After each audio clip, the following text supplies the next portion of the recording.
Student, आप लोग के फिर से इस वीडियो में आपका स्वागत है। तो आप लोग समझ गए होंगे थंबनेल देख के आज कौन सा क्लास कराने वाले हैं। तो आज हिंदी का सब्जेक्टिव क्वेश्चन आंसर कराने वाले हैं। ये मोस्ट वीवीआई ऑब्जेक्टिव क्वेश्चन 2025 में पूछेगा ही पूछेगा। तीन चैप्टर कर लो आराम से, इससे ज़्यादा नहीं पूछेगा, ठीक है। तो ये पहला चैप्टर का है, ठीक है। श्रम विभाजन जाति प्रथा, ये पहला चैप्टर का है क्वेश्चन एंड सब्जेक्टिव, पहला चैप्टर का सब्जेक्टिव, ठीक है। इसका क्वेश्चन देख लो।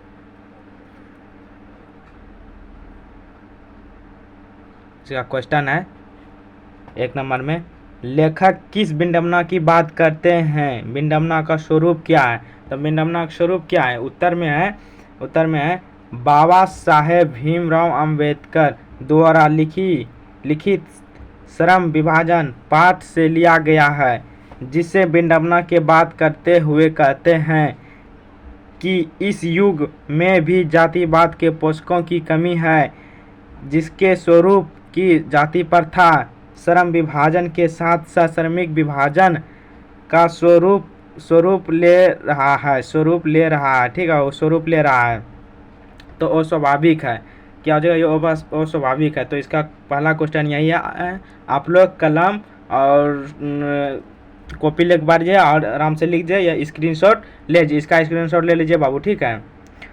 इसका स्क्रीनशॉट ले लीजिए। और आप लोग यदि इसका ये जो अभी हम क्लास करवा रहे हैं इसका पीडीएफ लेना चाहते हैं तो इस नंबर पर आप लोग मैसेज कर दीजिए, आपको नोट्स मिल जाएगा, ठीक है। नोट्स पीडीएफ इस नंबर पर कर दीजिए मैसेज, ठीक है। 70 61 76 99 36 इस नंबर पे आप लोग मैसेज कर दीजिए, तो आप पीडीएफ आप लोग का मिल जाएगा, ठीक है बाबू। 70 61 76 99 36 इस पर खाली आप लोग मैसेज कर दीजिए, आपको नोट पीडीएफ सारा मिल जाएगा, ठीक है। और एग्ज़ाम के सभी विषय का हम तैयारी करवाते हैं, तो सबका नोट्स पीडीएफ आप लोग का मिलते रहेगा। और दूसरा नंबर है जातिवाद के पोषक उसके पक्ष में तर्क देते हैं, मतलब उसके पक्ष में क्या तर्क देते हैं। तो ये दूसरा नंबर क्वेश्चन है। उत्तर है जातिवाद के पोषकों का तर्क यह है कि आधुनिक सभ्य समाज में कार्यकुशलता के लिए श्रम विभाजन आवश्यक है और जाति प्रथा श्रम विभाजन का ही दूसरा रूप, इनमें से कोई बुराई नहीं है। तो ये है दूसरा नंबर का आंसर। तो तीसरा नंबर का देखते हैं, तीसरा नंबर क्वेश्चन आंसर क्या है। तीसरा नंबर तो इसका है तीसरा नंबर क्वेश्चन है जाति भारतीय समाज में श्रम विभाजन का स्वाभाविक रूप क्यों नहीं कही जा सकती है। तो इसका उत्तर है भारतीय समाज में जातिवाद के आधार पर श्रम विभाजन अस्वाभाविक है, क्योंकि जातिगत श्रम विभाजन श्रमिकों की रुचि अथवा कार्यकुशलता के आधार पर नहीं होता है, बल्कि माता के गर्भ में ही श्रम विभाजन कर ही दिया जाता है। जो विशेषता है कार्यकुशलता के और रुचि पूर्ण होने के कारण गरीब और अकर्मण्यत बढ़ाने वाला है। तो दूसरा नंबर ये है। आप लोग स्क्रीनशॉट मारते जाइए, बाद में आप लोग कॉपी में नोट कर लीजिएगा, नहीं तो आप इसका पीडीएफ ही ले सकते हैं, ठीक है बाबू। नंबर बता दें, इसका पीडीएफ ले लो। चौथा नंबर क्वेश्चन है, ये चौथा नंबर है जाति प्रथा भारत में बेरोजगारी का एक प्रमुख और प्रत्यक्ष कारण कैसी बनी है। तो उत्तर है भारतीय समाज में बेरोजगारी का सबसे बड़ा कारण जाति प्रथा है, क्योंकि समाज में श्रम विभाजन के आधार पर ही श्रम में कार्य दिया जाता है, चाहे वो कुशल हो या नहीं, उसे कार्य में व्यक्ति को रुचि हो या नहीं, बचपन से ही उसे कार्य विशेष का बांध दिया जाता है, जिससे दिल और दिमाग में काम नहीं कर सकता। ऐसी हालात में भारतों में बेरोजगारी बढ़ती ही जाएगी। मतलब बेरोजगारी के बारे में बताया है, आप लोग नोट कर लीजिए। और इसका पीडीएफ नोट्स लेने के लिए आप लोग इस नंबर पर मैसेज कर दीजिए बाबू। नंबर नोट कर लो, लिख लो बाबू। 70 61 76 9936। इस नंबर पर बाबू आप लोग मैसेज कीजिए, आप लोग को PDF नोट्स मिल जाएगा तुरंत।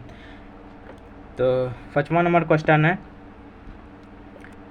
लेखक आज के उद्योग में गरीबी और उत्पीड़न से भी बड़ी समस्या किसे मानते हैं और क्यों? तो इसका उत्तर है, लेखक का कहना है कि गरीब और उत्पीड़न से भी बड़ा समस्या जाति को मानते हैं, क्योंकि उसे एक विशेष कार्य के लिए निर्धारित कर दिया जाता है जिसमें उसे रुचि के साथ साथ विश्व के होकर वह कार्य करता है जिससे दिल और दिमाग में नहीं लगते हैं, तो उसे कार्य कुशलता प्राप्त की जा सकती है। ये 6ठा नंबर क्वेश्चन है, लेखक ने पाठ में कितने प्रमुख पहलुओं से भी जाति प्रथा को एक कहानीकार के प्रथा के रूप में दिखाया? तो इसका उत्तर है, लेखक ने अनेक कारणों से जाति प्रथा को कहानीकार दिखाया है, जैसे अस्वाभाविक श्रम विभाजन और रुचि और विश्व बढ़ती बेरोजगारी। ये होगा इसका, इतनी सा आंसर होगा। इसमें आप लोगों का 2 नंबर मिल जाएगा। दूसरा चैप्टर है विष की दांत। ये जो दूसरा चैप्टर है बाबू, विष का दांत। ये इसका क्वेश्चन है 1 नंबर, खोखा किन मामलों में अपवाद था? तो खोखा किन मामलों में अपवाद था? तो इसका उत्तर है, सैन साहब एक अमीर आदमी थे। पहले आपको लिखना है, सैन साहब एक अमीर आदमी थे। खोखा उनके बुढ़ापे की आंखों का तारा था, इसीलिए मशीन सैन साहब ने उसे काफ़ी दूर रख दी। खोखा जीवन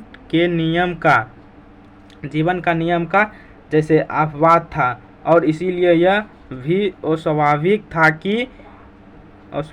कि वह घर के नियमों का भी अपवाद था। मतलब खोखा क्यों अपवाद था? तो आप लोग जान ही गए होंगे, सैन साहब एक अमीर आदमी थे। पहले इतना सा लिख दो, और उसके खोखा बुढ़ापे का आंखों का तारा था, इसीलिए मिसिजेस सेन ने उसे काफ़ी छुटकारा दी थी। बाबू यहाँ से और यहाँ से इतना सारा लिख दो ना, और इसमें कुछ भी आपको 2 नंबर फिक्स है कि आपको 2 नंबर मिल ही जाएगा। आपको 2 नंबर फिक्स है। इसको 2 को खाली नोट करो दिमाग में। सैन साहब एक अमीर व्यक्ति थे, खोखा उनके बुढ़ापे की आंखों का तारा था, इसीलिए मिसेज सेन ने उससे काफ़ी दूर रखी थी। बस इतना सा खाली लिख दो, और कुछ भी लिख दो, 2 नंबर आपको हम गारंटी लेते हैं, आपको 2 नंबर पास भर के मिल जाता है। तो इसका दूसरा क्वेश्चन देखते हैं, दूसरा चैप्टर का, विष के दांत शीर्षक कहानी का सार्थकता स्पष्ट कीजिए। मतलब इसका दांत का सार्थकता स्पष्ट कीजिए के लिए बोल रहा है।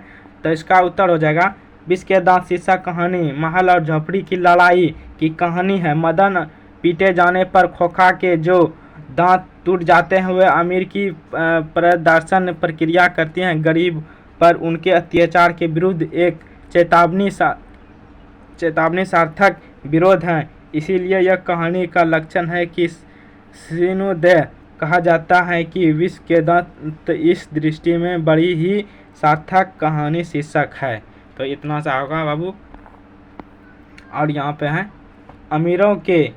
अमीरों के विष के दांत तोड़कर मदन ने जिस उत्साह, ओज और आग का परिचय दिया, वह समाज के जानने का कितने गिरधर लाल के लिए गर्वशाल की बात है। इसमें लेखक द्वारा दिया गया संदेश मार्मिक बन पड़ा है। अगला क्वेश्चन है,